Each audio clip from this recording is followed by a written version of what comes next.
নমস্কার, বিউটিফুল ওয়ার্ল্ডের সমস্ত বন্ধুদের জানাই সুস্বাগতম। কিছুদিন আগে এই আম তেলটা আমি বানিয়েছি। আর এই আম তেলের স্বাদ কখন ভালো হয় জানেন? যখন এর মশলাটা ঠিকঠাকভাবে বানানো হয়। আমি তো শিখে নিয়েছি, তাই আপনাদেরও একটু দেখিয়ে দিলাম। তো আম তেল বানানোর জন্য আমগুলো আগে ভালো করে কেটে খোসা সমেত এরকমভাবে কেটে নিতে হবে। তারপর এই কাটা আমগুলোতে লঙ্কার গুঁড়ো, নুন, হলুদ পরিমাণ মতো দিয়ে ভালো করে মাখিয়ে নিতে হবে।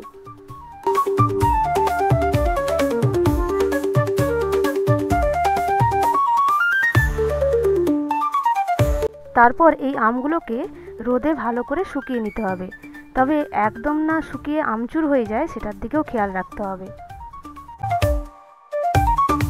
এবার আমি আম তেলের মশলাটা কিভাবে বানাচ্ছি সেটা দেখে নিন।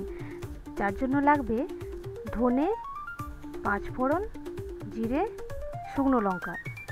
5 ফোড়ন যদি নাও থাকে, মেথি, আলাদা করে মেথি, মৌরি দিতে হবে, আর দিতে হবে কালো সর্ষে। এইবার এই মশলাগুলোকে কড়াই ভাজতে হবে, তবে ভাজার সময় একটা জিনিস খেয়াল রাখতে হবে, এই মশলাগুলো কিন্তু খুব কড়া করে ভাজা চলবে না, সামান্য একটু গরম করতে হবে। শুধু সামান্য একটু গরম, হাত দিয়ে দেখলে দেখতে হবে যে গরম হয়েছে কিনা, গরম হলেই নামিয়ে নিতে হবে। আম তেলের এই মশলাটা তৈরির জন্য যদি ভালো করে ভেজে নেন, তাহলে কিন্তু এর স্বাদ নষ্ট হয়ে যাবে। তারপরেই এগুলো শিলে অথবা মিক্সিতে বেটে নিতে হবে, আর এই রকম আধ ভাঙা করে বেটে নিতে হবে অথবা ভেঙে নিতে হবে। একদম মিহি করে বাটা চলবে না। আমগুলো যখন রোদে এইরকমভাবে শুকিয়ে যাবে, আমগুলোতে এই মশলাটা, ভাজা মশলাটা দিয়ে মাখিয়ে, তাতে একটু তেল দিয়ে ভালো করে মাখিয়ে নিতে হবে।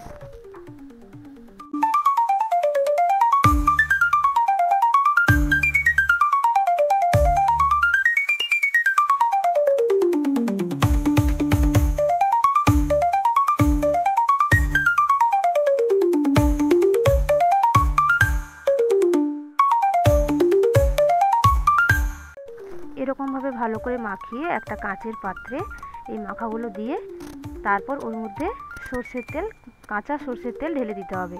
এমনভাবে ঢালতে হবে যাতে আমগুলো ডুবে থাকে।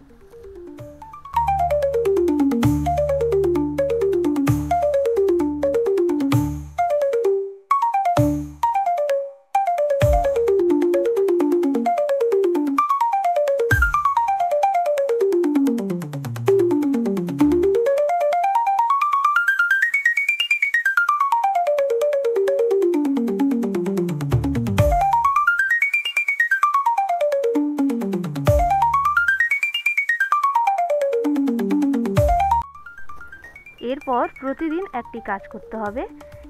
এই পাত্রটির মুখে একটি কাপড় দিয়ে, গার্ডার দিয়ে আটকে প্রতিদিন রোদে দিতে হবে।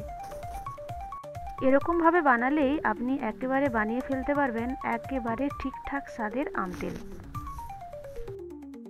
সবাই অবশ্যই ভালো থাকবেন আর পজিটিভ থাকবেন, দেখবেন সব কিছুই ভালো হবে।